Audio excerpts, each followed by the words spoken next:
16,000 ते 1500 इतकं डिपॉझिट ठेवल्याशिवाय खातं उघडून घेत नाही। राज्य सरकारने यावरती काय मार्ग काढला? नाही, आम्ही सगळ्या जिल्हाधिकाऱ्यांना सूचना दिलेल्या आहेत की या योजनेअंतर्गत लाभ घेण्यासाठी जे लाभार्थी आहेत, ज्यांचे प्रस्ताव आहेत आणि त्यांना जर काही बँकांमध्ये खाती उघडण्यासाठी अडचण येत असेल तर निश्चितपणाने ती दूर करण्याची सूचनाही त्यानिमित्ताने दिलेली आहे। जिल्हाधिकाऱ्यांना जिल्हाधिकारी स्तरावर ज्या ज्या बँकांचे प्रतिनिधी आहेत त्यांना तिथं त्यांच्या स्तरावर मीटिंग घेऊन त्यांना त्या सूचना देण्याचे सुद्धा आदेश हे राज्य शासनाने दिलेले आहेत। एक दुसरी गोष्ट, आम्हाला जो या निमित्ताने प्रतिसाद मिळतो आहे त्याच्यामध्ये अनेक बँका किंवा इवन जिल्हा बँकासुद्धा अशा आहेत की ज्या स्वतःहून बँकांमध्ये महिलांचे खाती उघडण्याची मोहीम ही सुरू करण्याच्या मानसिकतेमध्ये आहेत। अनेक जिल्ह्यांमध्ये तर तशा पद्धतीची सुरुवातही झालेली आहे।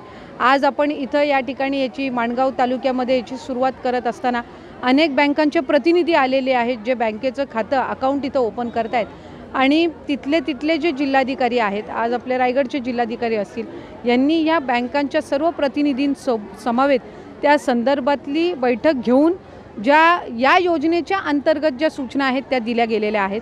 त्यामुळे राज्यभर सुद्धा अशाच पद्धतीचं धोरण आपण त्या ठिकाणी घेतलेलं आहे।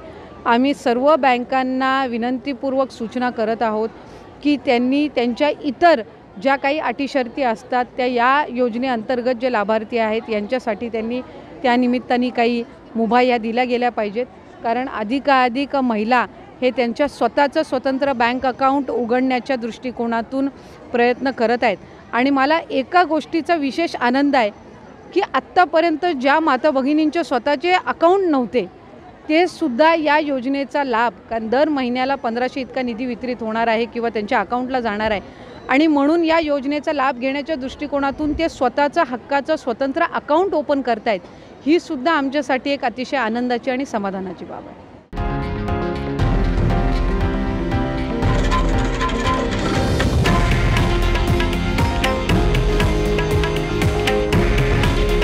हे आहे देशातील नंबर 1 न्यूज नेटवर्क आणि आपण पाहत आहात TV9 मराठी।